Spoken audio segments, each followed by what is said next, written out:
കന്യാസ്ത്രീകളുടെ വിമോചനം ആവശ്യപ്പെട്ടുകൊണ്ട് കാഞ്ഞിരപ്പുഴ ഫൊറോന കത്തോലിക്ക കോൺഗ്രസ് സമിതിയുടെ നേതൃത്വത്തിൽ ആരംഭിച്ചിരിക്കുന്ന പ്രതിഷേധ ജ്വാലയാണ് പ്രിയമുള്ളവരെ നിങ്ങൾ കണ്ടുകൊണ്ടിരിക്കുന്നത്.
നമുക്കറിയാം ഈ പാവപ്പെട്ട കന്യാസ്ത്രീകളെ അറസ്റ്റ് ചെയ്യുന്നത് എങ്ങനെയാണ് സംഭവിച്ചത്.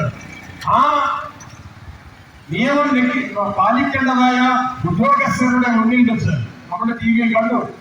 നിയമപാലകരായ പോലീസുകാര്, നിയമം നടപ്പിലാക്കേണ്ട പോലീസുകാരെ അവരുടെ മുന്നിൽ വെച്ച് ഒരു വലിയ ജനക്കൂട്ടം അവരെ കൈകാര്യം ചെയ്യുന്നതാണ് നമ്മൾ കണ്ടത്. അപ്പോൾ ഇന്ത്യയുടെ ഭരണഘടന എവിടെ പോയി? ഇന്ത്യയുടെ ഇവരെ കഴിഞ്ഞ 5 ദിവസമായി ഛത്തീസ്ഗഡിലെ ഈ ജയിലക്രമങ്ങൾ നടത്തിക്കൊണ്ടിരിക്കുകയാണ്.